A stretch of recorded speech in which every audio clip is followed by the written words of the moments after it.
الاستوديو دكتور محمد حسين، زميلة الأكاديمية البريطانية للتنمية البشرية وعضو مجلس العلماء في مصر ومدرس الإدارة بجامعة لندن. أهلا بك يا دكتور. أهلا بك. شرفتنا. يمكن موضوعنا النهارده يا دكتور مهم جدا، وخاصة في حياتنا عموما سواء كبار أو صغيرين، إن احنا نهمنا إن احنا بناء الشخصية، وبناء الشخصية دي حاجة مهمة لأنها تستمر مع الواحد طول حياته. خلينا نبتدي، إيه هي الأسس السليمة والصحيحة في بناء الشخصية؟ طيب، هو احنا لازم نعرف انه الانسان متكون من كذا عنصر وكذا حاجه. فاحنا عندنا مثلا جزء اسمه المكون النفسي عند الانسان. ازاي الانسان يبقى نفسيا متوازن وعنده مهارات نفسيه وعنده قدرات على التكيف والتعامل مع الناس والتحكم في نفسه. وعندنا قدرات العقليه اللي هي بنسميها القدرات الذهنيه. الانسان يبقى عنده قدره على التفكير وعلى التحليل وعلى المقارنه وعلى التقييم وعلى الحكم على الامور عشان ياخد قرارات سليمه. صح. وعندنا الحاجه الثالثه هي القدرات البدنيه. الانسان بدنيا يكون صحته كويسه عشان تقدر تساعده انه يوصل لاهدافه. دول الثلاث مكونات الاساسيه في الشخصيه. بالاضافه اليهم بقى كمان دول اللي هم بينفعوه في حياته كمهارات، بالاضافه الى المكون الديني، بالاضافه الى المكون الثقافي، المعلومات العامه اللي محتاجها. لكن اهم ثلاث مكونات بيقودوا الانسان في النجاح في الحياه هم الثلاثه دول: النفسيه والعقليه والبدنيه. طب نحاول نتكلم عنهم بالتفصيل يا دكتور. يعني نبتدي بالنفسيه. النفسيه دي مهمه جدا للصحه العامه عموما. يعني الواحد لو حصل له عدم توازن في حالته النفسيه بتاثر على الجسم بكافه اعضائه. مظبوط.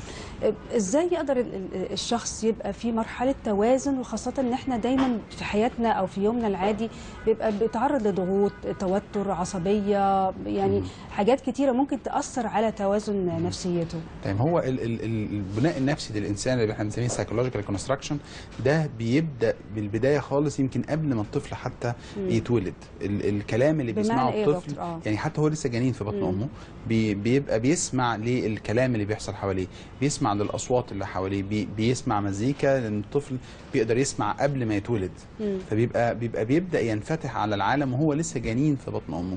ده بيبدا يكون جزء كبير جدا من المكون النفسي فيه. هل هو موجود في اسره عصبيه؟ هل هو موجود في اسره هاديه؟ هل هو موجود في اسره متزنه؟ دي حاجات بتبدا من قبل ما اصلا يتولد. ولما بيتولد طريقه تعامل الاهل مع اولادهم لفتره طويله جدا بتشكل البناء النفسي للانسان. البناء النفسي للانسان ده مش هو اللي بيخلينا لما نتعرض لضغوط نقدر ان احنا نتعامل معاها بس او لا. انا لو عندي مبنى زي ما تخيل كده ليه 4 أعمدة أساسية. ال4 أعمدة دول هم اللي بيشيلوا الحياة كلها، بيشيلوا ضغوط الحياة، بيشيلوا الطموح في الحياة، بيشيلوا الأمل، بيشيلوا الإرادة، بيشيلوا كل الحاجات دول. المبنى ده كل ما كان قوي، كل ما كان مبني بشكل سليم، كل ما كان تم الاعتناء بيه وتطويره كل شوية، كل ما هيستحمل كل اللي هيواجهه بعد كده. القصة مش بس ان انا بتعرض لضغوط، كل الناس بتتعرض لضغوط، لكن هتلاقي واحد قادر يتعامل مع الضغوط، بالعكس بياخدها انها اتس لايف جيم، جزء من الحياة اللي احنا بنعيشها ولازم يكون فيها ده وفيها ده. وواحد تاني بيحبط او بينزوي او بينهار احيانا. ليه؟ لان ده بناء نفسي يحتمل، وده بناء نفسي لان شخصيه كل واحد مختلفه عن التاني. في حد يقدر يتحمل، وفي حد ويتعامل مع المواقف، في حد لا مش هيقدر يتحمل ومش هيقدر يتعامل مع المواقف. بناء على ايه؟ على اول حاجه هي البناء النفسي. طيب، بيتكون ايه البناء النفسي ده؟ بيتكون 4 حاجات، 4 اعمده. العمود الاول هو ثقه الانسان في ربنا سبحانه وتعالى. طيب، هل ده كلام احنا بنقوله عشان احنا مصريين لا، مش كده خالص. ده هو الانسان. الدراسات حتى الغربيه بتقول ان الانسان اللي بيستشعر ان في سوبر باور في حياته، في قوه عظمى هتتدخل في لحظه من اللحظات لانقاذه، يقدر يعتمد عليها، يقدر يرجع لها فتساعده، هذا الانسان بيكون اكثر استقرارا. ما بيحسش كده ان هو يعني معرض لاي خطر يهزه، معرض لاي تحديات تعصف بحياته. فاذا اول بناء ده هو الثقه في ربنا. على فكره ده ملوش علاقه بقدر الممارسات في العبادات. الناس بتفسر الحكايه دي انه اصل فلان ده مثلا متدين او بيصلي كتير او يبدو شكله، لا، مش علاقه بالشكل. ده داخليا شعور اطمئنان داخلي لربنا سبحانه وتعالى، واللي حصل معاه في حياته هو شايف انه خير ولا لا، او ادراك كل شخص. وده موضوع كبير جدا، حاجه بين الشخص وبين ربنا. بالظبط، مالهاش علاقه هو يمارس طقوس دينه اي ما كان دينه كتير او قليل. ممكن تلاقي واحد يمارس طقوس دينيه كثيره جدا لكنه عنده حاله قلق، عنده حاله عدم اطمئنان. واحد تاني يكون اقل في الحكايه دي جدا لكنه العباده النفسيه موجوده. نفسيا هو مطمئن. فاول حاجه في اعمده البناء النفسي للانسان واللي بتخليه يقدر يتحمل الضغوط وشخصيته تكون متوازنه ولا لا، اول حاجه هو الثقه في ربنا سبحانه وتعالى. تاني حاجه الانجاز الشخصي في الحياه. يعني انا انجزت قد ايه في حياتي؟ من اول ما كنت طفل طفل صغير وما كنت في المدرسه، جبت كام مجموع في الابتدائيه، جبت كام مجموع في الاعداديه.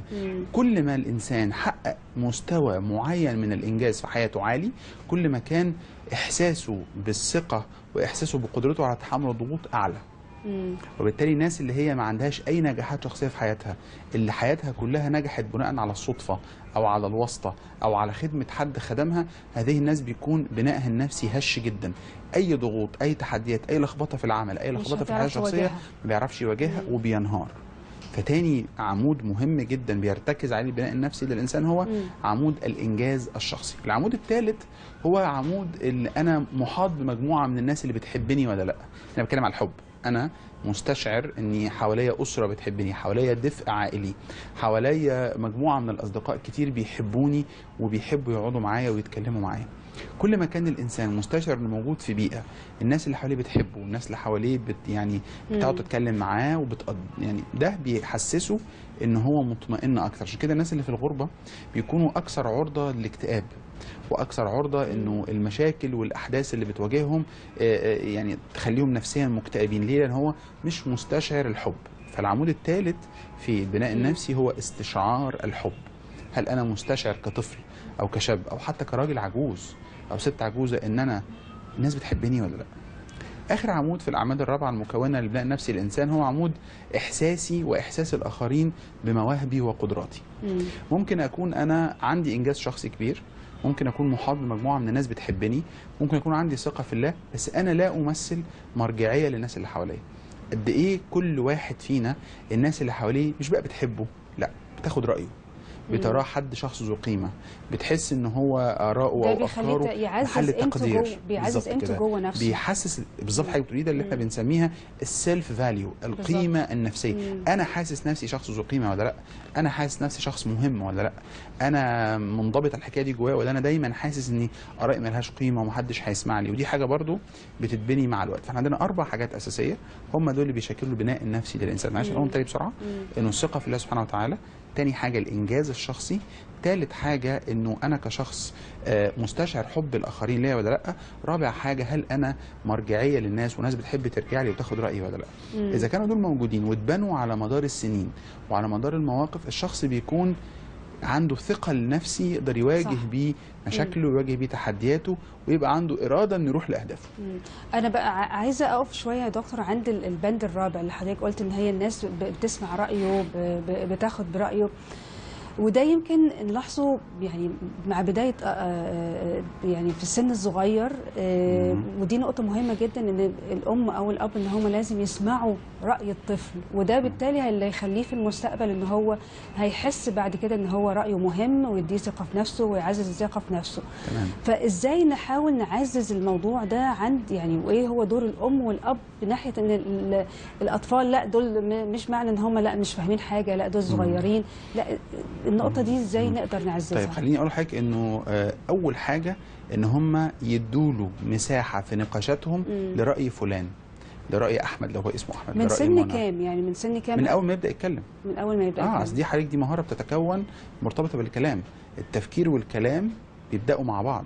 يعني الطفل اول ما بيجي يتكلم بيتكلم عن ايه؟ عن اللي هو عاوزه او عن اللي هو مش عاوزه او ان هو بيحبه. فلازم ما اسيبش الطفل يتكلم كلام من غير ما انمي عنده مهاره التفكير. ما هو اللي بيحصل ايه؟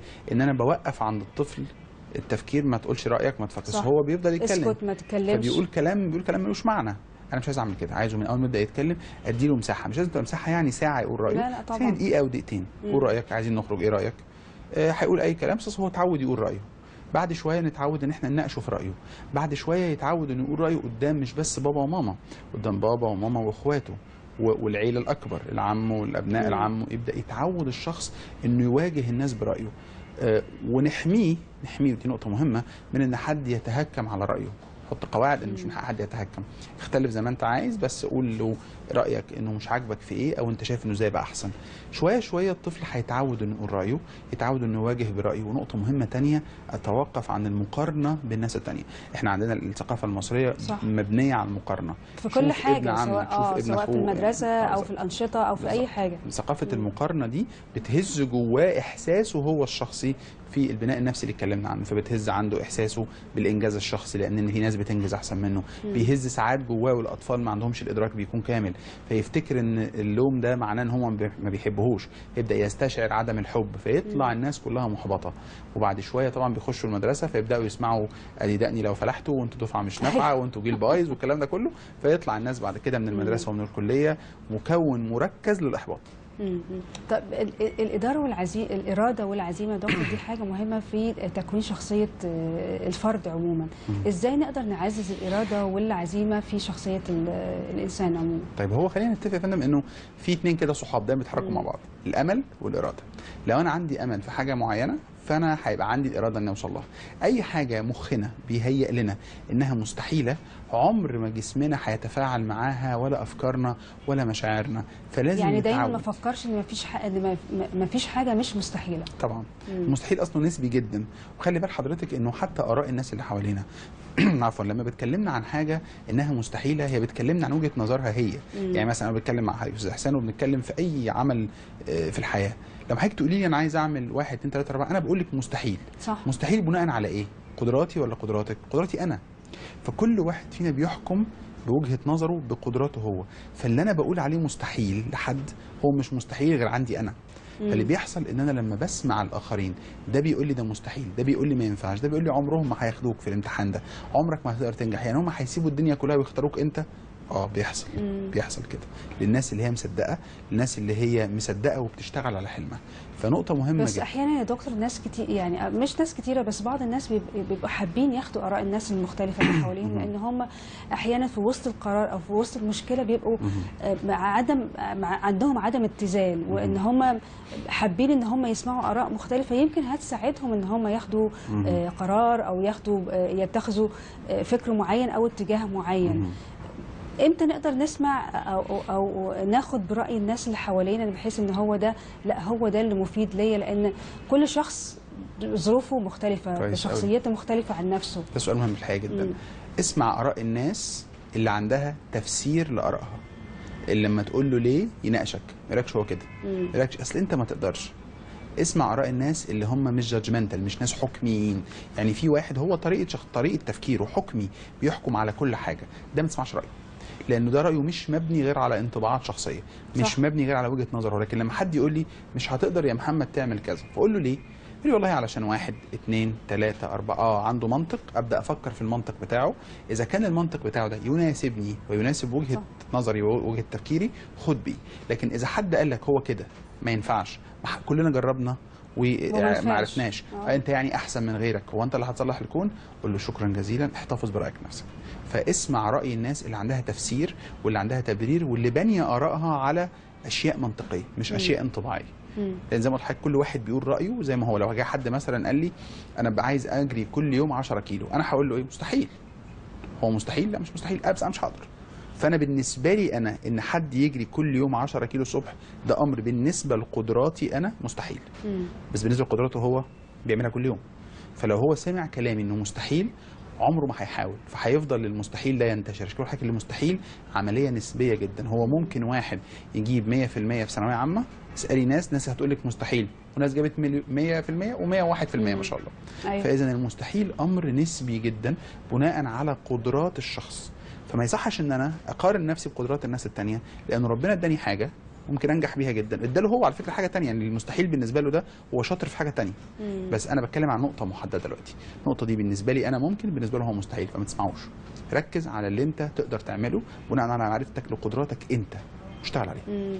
بس مهم جدا ان الشخص يبقى عارف ايه هي قدراته. بعض الناس برضو بتبقى مش عارفه ايه هي قدراتها، فبالتالي ما بتقدرش ان هي تساعد نفسها. صحيح. ازاي اكتشف قدراتي وازاي اعرف يعني ايه هي قدراتي المختلفه او انا اتميز بايه؟ كويس. نمره 1 في مرحله الاهل الاب والام مسؤولين عن ان هم يساعدوا ابنائهم على اكتشاف القدرات، انه يسالوهم، انه يدوهم فرصه، يجيبوا لهم العاب متنوعه، يشوفوهم، يراقبوهم بالملاحظه كده، بيحب يلعب مع الناس اكتر، بيحب يلعب لوحده، لما بيجي يلعب بيفك الحاجه ويركبها ولا بس بيستخدمها، لان كل حاجه دي ليها مؤشر عند الناس المتخصصين في علوم التربيه للاطفال. بعد كده بقى هنتكلم بقى لما يكبر ويخش في المرحله بتاعتنا احنا بقى اللي هي مرحله تخصصنا احنا، لازم هو الشخص يكتشف نفسه. يعني انا هكتشف نفسي ازاي؟ ازاي؟ باني وانا في المدرسه، باني وانا في الكليه اشترك في كل الانشطه الممكنه، اشترك في الكشافه، واشترك في تنظيم الرحلات، واشترك في الدورات التدريبيه اللي بتعمل للطلبه، اشترك في كل الانشطه اللي ممكن تتخيليها. كل نشاط بخشه اولا بتعلم منه حاجه، بترفع مهاره من المهارات الثلاثه اللي اتكلمنا عنها في الاول. الحاجه الثانيه بكتشف ان انا اتبسطت قوي في الحكايه دي. ليه؟ عشان فيها سفر وحركه وتعامل مع الناس. اتبسطتش هنا ليه؟ لان فيها قرايه كتير ومذاكره كتير، وانا طبيعه شخصيتي ما بتحبش كده. فكل نشاط بخشه في الحياه بعمله، ودي اسوأ حاجه الاب والام بيعملوها دلوقتي، هم بيمنعوا اولادهم من النشاط. واسوأ حاجه بتعملها المدارس دلوقتي. شوفي حضرتك، احنا مصر دي قامت على جيل عظيم جدا من الفنانين والمبدعين والكتاب، معظمهم بداوا من المسرح المدرسي، معظمهم بداوا من المسرح الجامعي. قفل الحاجات دي على مدى سنين طويله قلل عندنا حاجات كتير جدا مهمه في نفسيه الناس، في اكتشاف مهارات الناس. اسمعي، كل الممثلين بلا استثناء اللي هم يشكلوا تاريخ السينما المصريه والمسرح المصري جم من المسرح الجامعي وجم من المسرح المدرسي ايضا. فده مهم جدا ان احنا الناس تكتشف نفسها. الحاجه الثالثه، بعد ما اتخرج مش بس اكتشف نفسي في الجامعه، اشترك كتير جدا في انشطه تطوعيه. الانشطه التطوعيه دي بتحسن جدا السيلف فاليو، اللي هي القيمه النفسيه اللي اتكلمنا عنها من شويه، بحيث ان انا عندي القدره على مساعده الناس، فبترتفع شويه ثقتي بنفسي. اول ما الثقه بالنفس بترتفع، بيرتفع معاها الامل. فلما يرتفع الامل يبقى عندي اراده. ليه؟ لان انا عمري ما هبقى عندي اراده لحاجه انا شايفها مستحيله زي ما اتفقنا. فانا امتى هيجي لي الامل ده؟ لما يبقى عندي ثقه في نفسي ان انا من حقي احلم الحلم ده، او ان انا اقدر لما احلم الحلم ده احققه. بس احيانا يا دكتور هي دايره يا فندم بتتكون بالزبط. على مدى سنين. بس احيانا يا دكتور بعض الناس لما يحاولوا يجربوا انشطه مختلفه، ان هو يجرب نشاط ده ما يستمرش فيه، ويجرب نشاط اخر ما يستمرش فيه، ويجرب نشاط ثالث ما يستمرش فيه، لغايه ما يلاقي نفسه في حاجه معينه. دي بتخلي اللي حواليه او الام او الاب ان هو لا، انت بقى انت مش هتفلح في اي حاجه، انت عمال تنط من هنا لهنا ومش شايفين اي نتيجه. فازاي نقدر نتعامل مع الموضوع ده؟ احنا متفقين ان هو بيجرب. بالظبط. فكره التجربه معناها اني هعمل حاجه لفتره وخلاص. انا ما قلتش ان انا هعيش طول حياتي في الكشافه، ما قلتش ان انا هعيش طول حياتي في المسرح، ما قلتش ان انا هعيش طول حياتي في تنظيم الرحلات. انا بجرب، ولازم الاب والام يبقوا فاهمين ده، ولازم الاب والام يشجعوا على ده. خلي بالك حضرتك انه كل مشكله بنشوفها يعني الاحصائيات تقول كده، انه 70% من مشاكل الناس اللي بنشوفها في حياتنا دي ناتجه عن قصور وخلل في التربيه. اكيد. فيعني لو كل واحد فينا اجتهد ان هو بس يربي ولاده فقط بشكل سليم ومتوازن، زي ما كنا بنتكلم من شويه، تاكدي ان 70% من المظاهر اللي بنشوفها في حياتنا هتختفي تماما. سواء بقى مشاكل التعامل مع الناس، مشاكل احترام الغير، مشاكل الثقه بين كل المشاكل دي هتختفي. ليه؟ لانه هو ايه اللي علم الناس ان هم ما بقاش عندهم ثقه في نفسهم؟ الاهل. ايه اللي خلاه ما بيحلمش؟ الاب او الام. صحيح ده بيكون من فرط اهتمام، من فرط حب، بس مش دايما الحب بيبقى كويس، لان في دبه، عارفين القصه الشهيره الدبه اللي قتلت صاحبها. فلا، انا لازم اكون فاهم هو بيجرب، هو بيكتشف نفسه، واشجعه على التجربه، والاحظ معاه هو كان مبسوط هنا ليه وما كانش مبسوط هنا ليه. هو ليه هنا كان يبدو عليه ان هو متفاعل وسعيد، وهنا شايفه كده بيجي من النشاط ده مش مبسوط.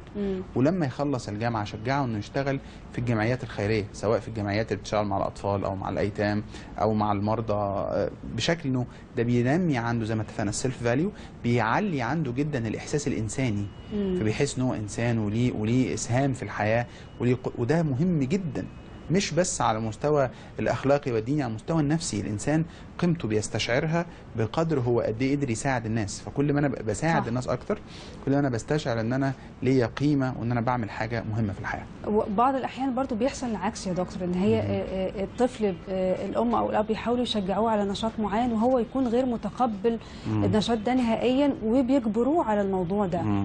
صحيح. ده هو واحد شايف ابنه ممثل، واحد شايف ابنه رسام، ده غلط طبعا، ده غلط جدا، لان هو شجعه بالمكافآت، شجعه بان هو يعيش الحياه. مثلا لو انت عايز ابنك يطلع رسام او حابب الحكايه دي، خليه يقرب من المجال ده شويه، خليه يبص على المجال ده شويه، خليه يفهم القيمه بتاعه الرسم او اهميته، او ازاي هو بيضيف للانسانيه وبيضيف فهمه اي مكان هو ايه اللي انت عايزه يعمله، وحاول تشجعه. اذا هو اختار لنفسه طريق تاني، هنا لازم انا كأب وام اعرف حاجه مهمه قوي. انا خلفت الابن ده وبربيه، بس انا مش بملكه، ده مش حاجه بتاعتي بحركها زي ما انا عايز. في مرحله معينه الابن بيسمع الكلام، الابن بيتبع، بعد كده هو من حقه يختار لنفسه طريقه هو الشخصي. بالنسبه للشخصيه الانطوائيه يا دكتور، ازاي يعني نغير الشخصيه الانطوائيه بحيث ان هو يبقى شخصيه اجتماعيه ويشارك في انشطه مختلفه هتساعده على التخلص من شخصيته الانطوائيه؟ طيب هو الانطوائي حاجه من الاثنين يا فندم، يا اما هو تركيبته النفسيه ما بيحبش الناس وبيفضل ان هو يكون مبدع اكتر هو لوحده وعنده انشطه عضليه او ذهنيه يحب يمارسها لوحده، او ان هو حصل عنده مشاكل قبل كده في الاحتكاك مع الناس والتعامل مع الناس ومستشعر ان هو القيمه الذاتيه بتاعته السيلف فاليو دي اقل من اللي حواليه، فبيخاف انه يخالط الناس لانه لو خالط الناس هينكشف ان هو اقل منهم. لازم الاول اعرف المشكله فين بالظبط. المشكله فين بالظبط؟ عفوا، المشكله في ان هو عنده مشكله مع التعامل مع الناس واتصدم قبل كده، وفي الحاله دي لازم اعمل له دعم نفسي واعمل له تشجيع واخليه انا ابعده، فعلا انا ببعده عن الناس واعلي عنده القيمه الذاتيه واشاركه في حاجات تعلي عنده القيمه الذاتيه، وابدا استخدم معاه اسلوب المدح اكتر شويه من الاول واشجعه واخليه يتكلم عن انجازاته قصاد الاسره وقصاد الناس عشان يحس ان هو كويس فعلا وان هو متميز في حاجه، فلما يرجع تاني يتعامل مع الناس اللي في سنه او الاطفال اللي في سنه ما يحسش ان هو اقل، يتعامل معاهم خلاص بنفس المستوى. اذا كان هو بيحب ينطوي علشان هو عنده انشطه فكريه وذهنيه بيعملها بابداع شديد جدا هو لوحده، لا خليه كده، لان هو ده مجال تميزه، هو ده اللي هيطلع بعد كده مفكر او كاتب. عليه حتى لو هو متميز في النقطه دي مش هيأثر عليه اجتماعيا ده يا دكتور، ان هو لازم برضه يبقى فيه جزء اجتماعي على اصل هو فندم لو هو غالبا بيفضل الميل ان هو يبقى لوحده علشان بيحب يعمل انشطه ذهنيه او بيرسم او بيكتب او بيعزف موسيقى، هيكون عنده فترات من نفسه هيخرج للمجتمع بس هتكون اقل من اخواته كلهم، مفيش مشكله خلاص. ده شخصيه تصنيفه كده بيحب يكون لوحده، بيحب يختلي بنفسه، خلاص مفيش مشكله. اللي بنخاف عليه الاولاني، نمط الاولاني ان هو عنده الصدمات، اتصدم مع الناس فبيخاف فبيهرب من الناس، ده اللي بناخده ونشجعه وندمجه تدريجيا معاه. الهدف يا دكتور، الهدف ما يعني الناس لازم يبقى عندنا هدف في الحياة عشان نقدر نستمر في حياتنا. ازاي نقدر نرسم ونحدد الهدف في حياتنا ونعرف ان الهدف ده مناسب لينا؟ طيب كويس. اول حاجة انه لما اجي احدد لنفسي هدف، احدد الهدف بتاعي انا يخصني انا، مش بقلد فيه حد، لان كتير جدا مننا بيقلد اهداف ناس تانية.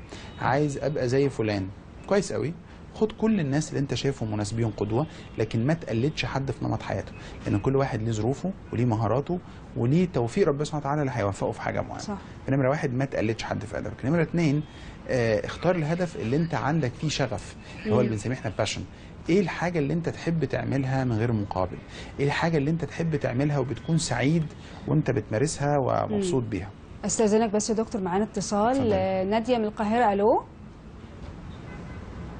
الو ناديه. الاتصال معانا يا ناديه، ممكن تعلي صوتك؟ الو، اهلا بيك يا ناديه، اتفضلي. اهلا وسهلا بحضرتك. اهلا بيك. والله ليا سؤال للدكتور. تعلي صوتك بعد اذنك يا ناديه بس. انا عندنا مشكله. عندنا مشكله في البيت. ناديه استاذنك توطي التلفزيون وتسمعينا من السماعه. اطفي التلفزيون نهائيا وتسمعينا من السماعه بعد اذنك. اتفضلي. حاضر. اتفضلي. اتفضلي يا استاذه ناديه. انا عندي بنتي هي عندها 10 سنين. ايوه، بنتي عندها 10 سنين. ايوه. هو في حاله انفصال ما بينها، يعني في حاله انفصال ما بين الام والاب. الحقيقه مش عارفين نتعامل معاها. لو تعاملنا معاها بالذوق والادب ونحسسها بنصيتها، يعني مش عارفين نتعامل معاها باي اسلوب، يعني هي العواطف. طيب الدكتور، حضرتك ليك بعض الاسئله؟ مش واضح كويس. هي بنتها عندها 10 سنين وهي منفصله عن والدها، يعني الام والاب منفصلين، لكن بيعانوا من مشاكل مع البنت في انهم مش عارفين يتعاملوا معاها. فحضرتك عايز تسالي طب علاقه بس الاب والام بعد الانفصال يا فندم علاقه متزنه وهادئه وفيها احترام متبادل، ولا عنف ومشاكل وزعيق طول الوقت؟ لا، مشاكل وعند وكل ما تتصوروا يعني. طيب يعني هي كانت بتحب ابوها، هي بتحب ابوها، فمش عارفه بتعاند معايا انا بالذات، سبتها ويعني مامتها شويه بتحاول تحتويها يعني، مش عارفين نتعامل معاها خالص. هنجاوب حضرتك. حاضر. شكرا على اتصالك. شكرا. طيب هو دي نتيجه طبيعيه. دي نقطة مهمة. نتيجه طبيعيه نقطة مهمة جدا ان هي يعني احنا مش عايزين نتعامل مع البنت. لما يكونوا منفصلين لازم يحددوا طريقة تعامل بطريقة سلمية عشان خاطر الأطفال. طبعا هي يعني دي نتيجة طبيعية. أنا مش مستغرب اللي هي بتقولوه. إذا كان الأب والأم الكبار اللي المفروض إن هم عاقلين وراشدين بيتعاملوا مع بعض بالطرق اللي هي بتحكيها دي، يبقى أنا مش مستغرب ولا مفاجئ بالحكاية دي.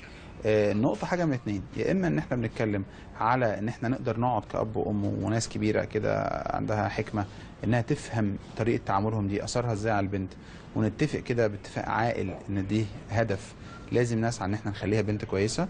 يا إما إن إحنا مش قادرين نعمل الاتفاق ده، في الحالة دي نحاول نقلل من إنها تشوف المشاهد دي قدامها. إنها تشوف الأب وهو بيزعق للأم أو الأم وهي بتتكلم على كتير جدا من المشاكل بتحصل، انه الاب بيحاول ينتقم في البنت والام بتحاول تنتقم، ومين فيهم هيجذب الثاني اكتر. الاثنين في دوشه كده الحقيقه مشاكل مع بعض مزعجه جدا يعني. اسمح لي يا دكتور هنخرج فاصل ونرجع مره ثانيه. مشاهدينا فاصل ونرجع مره ثانيه، خليكم معانا.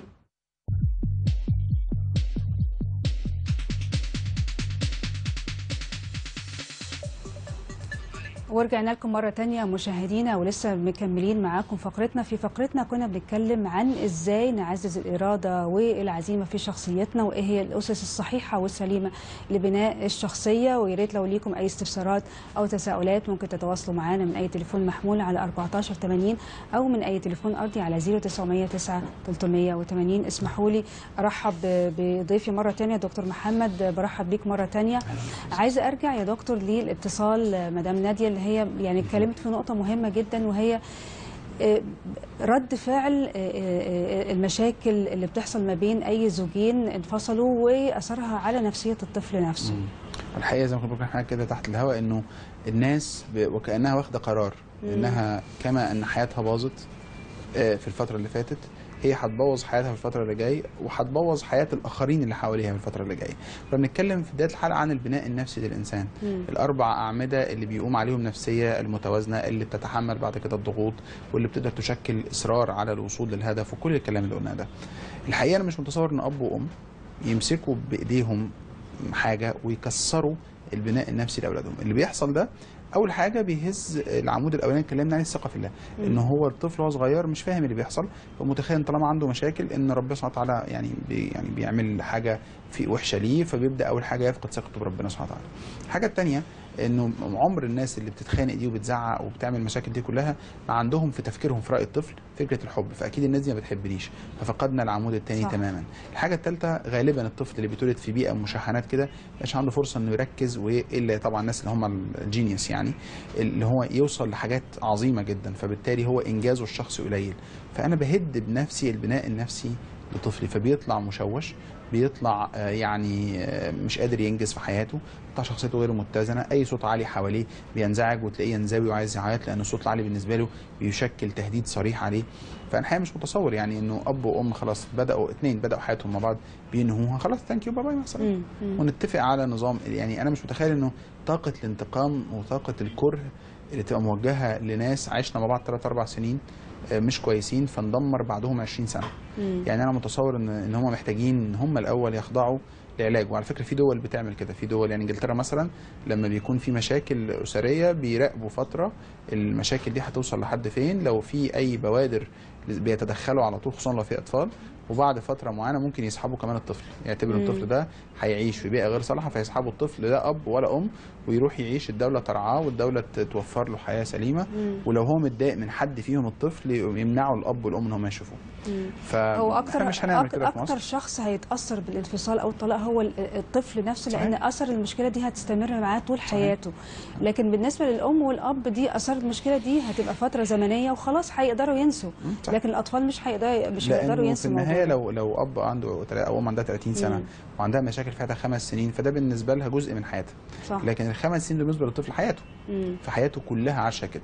فطبعا في فرق كبير بين الاثنين. طب نرجع لموضوعنا مره ثانيه يا دكتور، وهو الهدف. الهدف يعني زي ما قلنا ان هو ده لازم اي شخص يبقى عنده هدف في حياته عشان يقدر حياته تبقى ليها معنى. ازاي نحدد الهدف ونعرف ان ده الهدف هو ده الهدف المناسب لينا؟ كويس. احنا اول حاجه انه الهدف ده ما يكونش شبه حد، يعني ما قلدوش من حد، ما خدوش من حد. الحاجه الثانيه الهدف ده وانا بحدده افرق كويس قوي ما بين الهدف وما بين الحلم.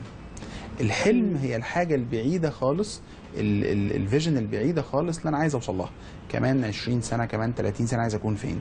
لازم اقسم اهدافي على وقت قصير شويه، اعمل لنفسي اهداف سنويه. السنه دي في نهايه 2014 هوصل لايه ماديا، عايز اكون حوشت كام مثلا، عايز اكون عملت ايه في شغلي، عايز اكون خدت كام كورس، عايز اكون اشتغلت شغلانه مواصفاتها ايه. احدد لنفسي حاجات محدده انا عايز اشتغل عليها. بعد ما اعمل ده واعرف ان الهدف ده انا حطيته لنفسي حاجه في الاجل القصير، ابدا اسال نفسي سؤال مهم قوي: ليه عايز اوصل للهدف ده؟ يعني ايه ليه؟ يعني ايه اللي هيتحسن في حياتي؟ ليه انا مصر؟ عشان اطلع من جوايا كل الطاقه اللي تخليني اقدر اوصل. يعني في بعض الناس تقول له انت عايز تاخد مثلا كورسات، محتاج كورسات في كذا، يقول لك والله انا محتاج فعلا. طيب هتاخد؟ ان شاء الله هاخد. على رأي واحد صاحبي كان يقول لي، هو مش مصري، فيقول لي كلمه ان شاء الله دي بيقولوها المصريين لما يحبوا ما يعملوش حاجه. يعني مش عايز تعمل حاجه قول ان شاء الله، خلاص انت كده يعني بعدتها عنك. وخلاص هيعمل ده. طب تساله انت عارف عايز تاخد ايه؟ عشان احسن اللغه. ده الحقيقه مش سبب كافي. انك هتحسن اللغه مثلا علشان هتشتغل شغلانه معينه، عشان انت محتاج الفلوس تعمل بيها حاجه. لو انا ربطت كل حاجه بشتغلها في حياتي كده هيفرق معايا جدا الطاقه اللي جوايا اللي طالعه وانا رايح للهدف. الحاجه اللي بعد كده لازم وانا بحدد اي هدف في حياتي او باخد اي خطوه في حياتي ما ابداش اي حاجه ابدا اعملها الا وعناية على النهايه. اي نشاط بعمله، اي كلمه بقولها، اي حاجه انا بعمل ده ليه؟ النهايه بتاعتي هتوصلني لفين؟ لو انا شايفها بعناية، متخيلها بذهني، متفاعل معاها، هجد عندي من الطاقه اللي توصلني للاصرار ان انا اعمل الامر ده. الحاجه الثانيه اللي لازم اعرفها وانا بشتغل على الهدف هي انه اسال نفسي ازاي هعمله؟ ازاي هنظم وقتي عشان اوصل له؟ ودي نقطه مهمه جدا. احنا كتير جدا بنحط خطط ونقعد الناس تمسك ورقه وقلم وحتى في الكورسات يكتب اهدافه صفحتين ثلاثه. طب امتى؟ ما يعرفش. احنا عندنا موردين مهمين جدا لازم نلاحظهم واحنا شغالين. اول حاجه الوقت، الساعه اللي في ايدينا دي مش زينه، لازم نستخدمها كويس ونقدر وقتنا فيها كويس. وكل حاجه هتاخد وقت مني قد ايه، وهذاكر في قد ايه، وهعمل زياره للناس اللي انا عايز ازورهم في قد ايه. كل حاجه، مكالمه التليفون هتاخد مني تقريبا وقت، امشي بالدقيقه مع نفسي. المورد الثاني المهم جدا هو الفلوس. الفلوس اللي معايا تكفيني اعمل ايه؟ فما تحطش ابدا هدفك بشكل مش واقعي. حط دايما هدفك وانت باصص على وقتك هيكفي ولا لا، مواردك الماليه، فلوسك هتكفي ولا مش هتكفي. دول لو حطيتهم قدامك وانت بتخطط دايما هتاخد تخطيط واقعي، فتعرف توصل الهدف اللي انت عاوزه. اللي هو لازم يكون مش شبه حد، لازم يكون محطوط بناء على الوضع اللي انت بتعيشه، لازم تكون عارف هتوصل له ليه وهتوصل له ازاي. وبرضه من الحاجات المهمه جدا يا دكتور، ودي يمكن بنفتقدها لما نكون متعرضين لتوتر وعصبيه او المشاكل اليوميه، ان الواحد يكون عشان يقدر يحدد هدفه والهدف ده هو الهدف الصح او الصحيح او المناسب ليه، ان يكون صافي من جواه. يعني تفكيره صافي بحيث ان هو يقدر فعلا يحدد الهدف المناسب ليه. فازاي يقدر يوصل للمرحله دي؟ يعني يبقى عنده صفاء ذهني يعني. طيب الصفاء الذهني ده اصله حاجه ما بتحصلش بالزرار كده، يعني ما اقدرش ادوس على حاجه صفاء ذهني. ده صعبه شويه، حصيله حاجات كتيره جدا، حصيله مشوشات نفسيه بنعيشها، حصيله ضغط في الوقت طول النهار. انا مزنوق، حاسس ان انا لازم اجري، لازم الحق، لازم اجري، الوقت مش مكفي، لازم اعمل كذا وكذا وكذا، واحس وفي الاخر احس بالاحباط ان انا مش ملاحق اعمل كل ده. بالظبط. كل التراكم ده، كل الضغوط دي بتوصلني في النهايه لجانب ان انا محتاج اعمل ده، مضطر اعمل ده ولا مش مضطر. اذا انا وصلت لده، اذا انا عرفت ان انا محتاج، ساعتها هيبقى عندي القابليه ان انا اقعد وان انا اهدى وان انا اعرف اتعامل احسن مع الناس. لكن الصفاء النفسي مش هقدر اقرر انا اني اكون الا اذا بقى عزلت نفسي في مكان معين لفتره معينه، ومسكت ورقه وقلم وقفلت كل اجهزه التواصل مع الناس، وركزت تماما على شخصيتي، وابدا ارسم نفسي كده قدام عينيا انا شايف نفسي ازاي. وحاجه مهمه قوي فكره السيلف ايمج دي، انا شايف نفسي ازاي. السيلف ايمج دي هي الصوره الشخصيه. يعني انا زي ما انا مثلا شايف حضرتك قاعده قدامي، انا كاني قدامي مرايه، انا شايف نفسي. طب انا شايف نفسي ازاي؟ شايف نفسي مهم، شايف نفسي ناجح، شايف نفسي متفوق، شايف نفسي شخص ضعيف وغلبان وظروف بتحركه. الطريقه اللي انا بشوف بيها نفسي بتحدد انا عندي همه، هيبقى عندي طموح، هيبقى عندي امل ولا لا. هتحدد انا هشوف نفسي لازم اصفى بقى عشان اقعد اركز، ولا مش فارقه اصفى ولا ما اصفاش، ولا مش فارقه نكمل ماشي مع الدنيا يعني لو وخلاص. عندي صفاء نفسي هيعمل ايه، يعني انا اللي زيي هيعمل ايه. انت شايف نفسك ازاي؟ شايف نفسك شخص ذو قيمه، لو ركزت هتوصل، لو ركزت هتعمل حاجه مهمه والناس هتشوف نجاحك، ولا لا انت شايف نفسك واحد زي اي واحد ماشي في الشارع؟ طيب بالنسبه لو حد فعلا اصابه احباط يا دكتور، او ان هو بيحاول بيحاول بيحاول مش شايف اي نتيجه، هل ده معناه ان هو فعلا فشل في اختيار الهدف او اختيار المشروع اللي هو كان هدفه يحققه، ولا المشكله بتكون فين؟ طيب هو احنا كلمه فشل دي اصلها كلمه من الكلمات اللي احنا بنسميها كلمه ايحائيه. يعني كلمه يعني مش معنى ايه فشل. الفشل هو التوقف عن المحاوله. لكن انا رحت اعمل حاجه ما عملتهاش كويس، طيب مش مهم قوي عملتها كويس وما عملتهاش كويس. يعني احنا دايما ما بيشغلناش قوي المشاعر. انت فرحان بان حضرتك مثلا عملتي حلقه حلوه، او زعلانك ما عملتيش حلقه حلوه. ده الفرح والحزن ده ما يطوروش. اللي يطور ليه طلع كده، ليه الحلقه ما طلعتش حلوه، طب ازاي المره الجايه نعمل حلقه احسن. فاحنا يهمنا الدروس المستفاده. ما اقدرش اقول انا فشلت في الحلقه، ده كلام ايحائي ملوش داعي، بيدخل مشاعر سلبيه على الانسان، بتعطل فكره وبتعطل مشاعره الايجابيه. لن انا اكون فرحان بنجاحي ده يفرق معايا في تطوير مستقبلي، بالعكس ده ممكن يكون سيء يقلب بغرور. ولا ان انا اكون زعلان على ان انا ما حققتش نتيجه كبيره في امر عايز اعمله، ده يفرق معايا. ممكن يكون الغلط ده يعني مشاعر دي حاجه صغيره، موقف صغير. المهم اتعلم ازاي اعمل ده. الفشل الحقيقي الواقعي ان انا اتوقف عن المحاوله، لان ساعتها فعلا عمري هبقى احسن. فانا عايز اعرف انا لو انا حاولت اعمل حاجه وما عملتهاش، نرجع تاني للسؤال ليه ما عرفتش اعملها؟ قدرت وقتي غلط، قدرت فلوسي غلط، اعتمدت على حد ما كانش صح اعتمد على حد، كان لازم اعتمد على نفسي، المشكله كانت فين بالظبط، وهكذا. اذا عملنا الكلام ده، او مش يعني مش انا اللي فاشل، المشروع هو ده مثلا غير المناسب ليا، اخترت غلط بالظبط، اخترت حاجه مش مناسباني، اخترت ده مش معناه انا فاشل بالظبط. ما اقدرش اقول ابدا ان مثلا عبد الحليم حافظ لما سقط في امتحان الاذاعه انه فاشل. وكمان يعني على فكره معظم الناس المطربين الكبار جدا سقطوا في امتحانات الاذاعه، وانا دايما بزعل من الحكايه دي، ما اعرفش يعني قد كده ناس بتمتحن ما عندهاش رؤيه ما عندهاش في ناس كده ناس تحط في اماكن مش بتاعتها. عبد الحليم حافظ سقط في امتحان الاذاعه ومع ذلك كمل واصبح واحد من اهم المطربين في العالم كله. فالقصه مش قصه ان الناس حكمت عليك، او ان انت عندك زي ما اتفقنا باشن، عندك شغف مصر توصل، ولا ايه اللي حصل. مش معنى ان واحد مثلا كان عايز يخش كليه من كليات معينه وما نجحش هو كده فشل، ما تعرفش. لا لازم احاول. هتخش في حاجه ثانيه وممكن جدا يكتب ليك النجاح في حاجه انت ما تعرفهاش. ففكره ان الانسان يحكم على نفسه انا فشلت فلان فشل، الكلام ده مش صح. لا انت يمكن ما وصلتش للي انت عاوزه، وطالما ما وصلتش للي انت عاوزه تاكد كده ان في حاجه ثانيه انت مستنياك لازم تعملها. دور بقى بهدوء كده انت الحاجه الثانيه دي هي فين وايه. في جزء في الدنيا ربنا خلقك عشانه. طبعا ازاي ان انا افضل لو فضلت ان احاول احاول احاول مش قادر اوصل للهدف بتاعي، ازاي اعرف ان الهدف ده بقى ده مش مناسب وادور على خطط بديله او اهداف بديله؟ ممتاز. نيجي بس الاول لكلمه المحاوله دي، لان بعض الناس في المحاوله عموما بيفتكروا ان المحاوله هي تكرار نفس العمل. دي مش محاوله.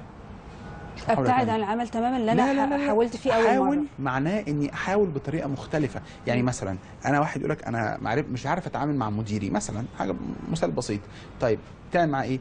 كل يوم اخش الصبح اصبح عليه واهزر معاه شويه مفيش فايده، تاني يوم اخش الصبح اصبح عليه واهزر معاه مفيش فايده. انت كده ما بتحاولش، انت كده بتستفز الرجل لان دي حاجه مش مناسبه ليه. جرب بقى طريقه ثانيه، جرب انك بدل ما تخش تصبح عليه وتهزر معاه انك تصبح عليه من غير ما تهزر معاه، او انك ما تصبحش عليه لان هو بيبقى الصبح مزاجه وحش، صبح عليه مثلا الساعه 10 11. ففكره المحاوله معناها مش تكرار نفس العمل، المحاوله معناها اني اجرب بطريقه مختلفه. انا جربت اذاكر كذا مره وما نجحتش، تساله بتذاكر ازاي؟ هي نفس الطريقه، ما ينفعش. لازم جربت الاول تذاكر بالورقه والقلم ما مشيش الحال معاك. طب ذاكر قرايه بس، يمكن انت الورقه والقلم بتلخبطك، يمكن انت عكس الناس كلها بتحب تكتب انت ما بتحبش. والله طب حاول تذاكر في مجموعه، يمكن لما هتذاكروا مع بعض هتشجعوا بعض. فكره المحاوله الاول يا فندم معناها اني احاول كل مره بطريقه مختلفه، مش اكرر نفس العمل. الهدف. لما سالوا اينشتاين مره يا فندم سالوه ايه تعريفك للجنان؟ قال لهم فعل نفس الشيء وتوقع نتيجه مختلفه في كل مره. في ناس بتعمل كده، يعامل مراته او تعامل جوزها او يربي ولاده بنفس الطريقه بنفس الالفاظ. يقول لك يا اخي انا كل مره بهزر معاه وهو جاي من الشغل، ما هو ما بيبقاش قادر يهزر، فخلاص بلاش نهزر وهو جاي من الشغل. يعني نجرب حاجه مختلفه عشان ناخد نتيجه مختلفه. امتى بقى سؤال حضرتك المهم، امتى افكر ان ده مش مناسب اغيره؟ لما اجرب كذا طريقه مختلفه، لما ادور على الناس اللي نجحت في المجال ده عملت ايه ونجحت ازاي، وجربته مره واثنين وثلاثه ما نجحش عليا، يبقى في الحاله دي انا مش قادر انجح في هذا المجال. ما اقولش ان انا فشلت، اسال نفسي سؤال واحد بس: يا ترى انت ممكن تنجح في مجال تاني اكبر؟ اللي هو ايه؟ ابدا دور بقى جوه نفسك، ابدا دور في قدراتك الذهنيه، في قدراتك البدنيه، في قدراتك النفسيه. ايه العمل مش اللي هتنجح فيه، ايه العمل اللي انت تحبه الاول؟ اسال نفسك كده، ايه الحاجه اللي بتحبها؟ الحاجه اللي بتحبها دي اللي تفرق معاك. يبقى بمعنى ان انا ما دام حاولت باشكال مختلفه انا ما فشلتش، يبقى لازم ادور على حاجات مختلفه لازم اجرب بالظبط كده بكذا طريقه الاول. لما اجرب بكذا طريقه ما اقدرش اوصل اللي انا عايز اوصل له، يبقى انا مش ناجح في ده. طيب هغير ده، هروح لفين؟ هروح للحاجه اللي بحبها. تحب تعمل ايه؟ انا بحب اقعد لوحدي واكتب واحب اقرا كتير، يبقى انت ممكن لما هتكمل في القراءه ممكن تتحول بعد فتره لكاتب. او بتحب تسمع مزيكا ممكن تبقى موسيقار او ملحن. او بتحب تغني، لو عندك الموهبه ممكن تتدرب. شوف، دور لو انت بتحب ايه. اللي بتحبه ده حاجه عندك فيها باشن، عندك شغف. الشغف ده هو مولد الطاقه اللي توصلنا في الاخر للاصرار اللي هو اساس النجاح. بس بعض الناس لو اصابهم الاحباط او الاكتئاب من كتر ما ان هو بيحاولوا مش شايفين اي، حتى لو حاولوا بطرق مختلفه وفي الاخر تعرضوا للاحباط او الاكتئاب، يعملوا ايه او يتصرفوا ازاي؟ هو احنا لازم نتفق زي ما اتفقنا انه فكره الاحباط دي عمليه شعوريه. انا المفروض اتحرك في الدنيا بوعي، عقلي هو اللي يحركني. لو انا النهارده جاي ماسبيرو عشان عندي تصوير ودخلت في شارع لقيته زحمه، دخلت في التاني لقيته زحمه وجربت، هعمل ايه؟ هلف وارجع؟ هفضل ادور طبعا، هفضل ادور لغايه لما اوصل، لان انا عارف عايز اوصل هناك ليه، لان انا عارف اهميه اللي انا رايح اعمله. فانا مش عايزه يحبط. الاحباط ده معناه، عارفه ايه؟ فهم ان واحد حط نفسه في كورنر كده وقال لنفسه ان الدنيا ما فيهاش غير الاختيار ده، فيا اما اوصل له وانجح واكون سعيد بالظبط كده، يا اما مش هوصل له ومش هنجح ومش هكون سعيد. والاثنين غلط. في مليون اختيار، في مليون مهنه، في مليون حاجه ممكن تعملها. ما نجحتش في ده بالشكل اللي انت عاوزه، اسال نفسك تحب تشتغل ايه؟ تحب اشتغل حاجه؟ طب روح جربها. وهو هيكون وصل للمرحله دي كمان بعد ما يكون عمل اللي قلناه، جرب في المدرسه او جرب في الجامعه او جرب بره الجامعه. فهو تيقن ان هو مكان تميزه الاساسي التعامل مع الناس. ما هو انا لما بتكلم مع واحد عنده النهارده 25 سنه، بتكلم معاه مش ان هو اتولد النهارده، فن هو اتولد من 25، بقى له 25 سنه عايش في الدنيا. جرب في المدرسه انشطه، وجرب في الجامعه انشطه، وجرب في الحياه بعدها انشطه. كل نشاط منهم ترسخ جواه انا بنجح في التعامل مع الناس جدا، او انا ما بنجحش في التعامل مع الناس خالص، او انا اكتر حاجه بحبها اني اشتغل على IT، حاجات بقى كمبيوتر واقعد اشتغل. ده مجال تميزي، الديزاين هو مجال تميزي. فانا ببقى عارف انا هعمل ايه وايه اللي نجحت فيه على مدى السنين اللي فاتت عشان اقدر اكمل بيه. طب ازاي اجدد عزيمتي مره ثانيه، وازاي اجدد ارادتي مره ثانيه يا دكتور، وخاصه لو الشخص ده عنده احباط او اكتئاب، اجددها ازاي؟ طيب تجديد هل احتاج ان انا اروح لشخص متخصص ولا الجا لنفسي الاول؟ حلو قوي السؤال ده. تجديد العزيمه مرتبط بحاجه من اثنين: هل انا شخص كسول وما عنديش الرغبه، في حد ممكن يستسلم بسهوله جدا او بستسلم بدري بالزبط. وفعلا جربت مره وما قدرتش ومش هيبقى انا هنا، ده موضوع. او انا راجل حاولت بجد كتير، اجتهدت حقيقي، بذلت جهد، دخلت في مشروع واثنين وثلاثه ما توفقتش فيهم. في الحالتين طالما عندي مشكله ان انا اصبحت شخص محبط، شخص فاقد الامل، شخص فاقد الرغبه، ممكن جدا احتاج لواحد يساعدني على هذا الامر.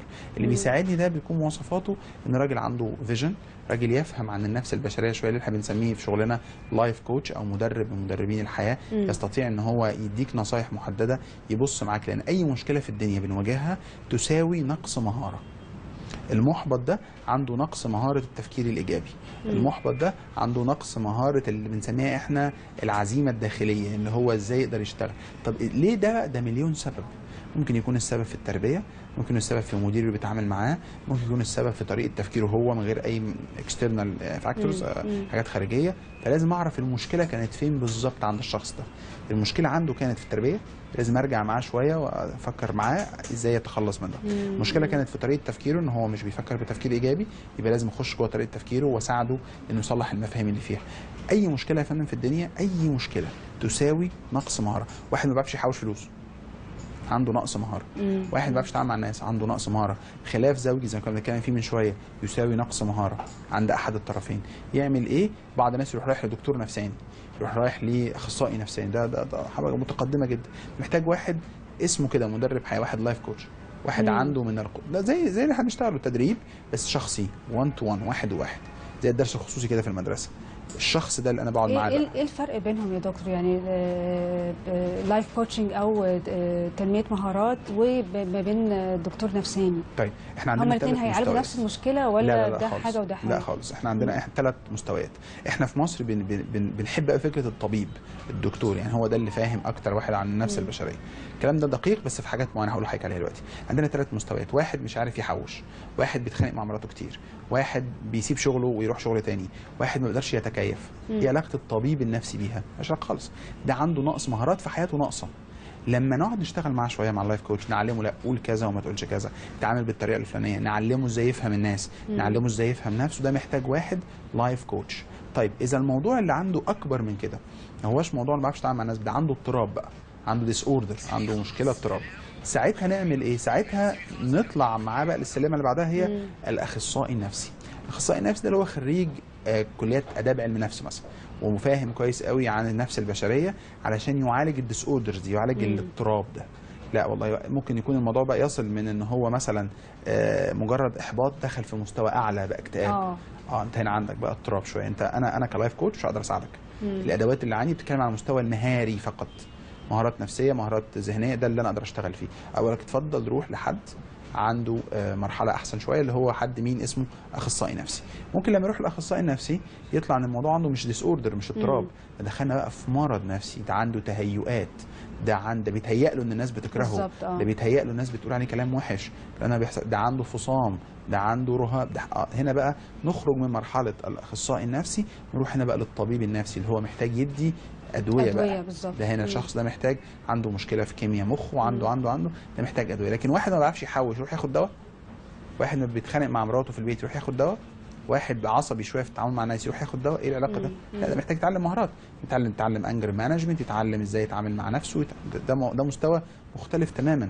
اللي بيخلينا نروح للدكتور النفسي وما نستمرش معاه، احنا متخيلين هو ده احسن واحد يساعدنا، يدينا دواء. احيانا الواحد بيبقى متلخبط، يروح هنا ولا هنا، صحيح. وبيقعد يروح من ده لده لده ومش قادر حد يساعده، ما بيقدرش يستمر ويبقى دايما خايف في الدواء. طب انت رايح لطبيب هيكتب لك ايه؟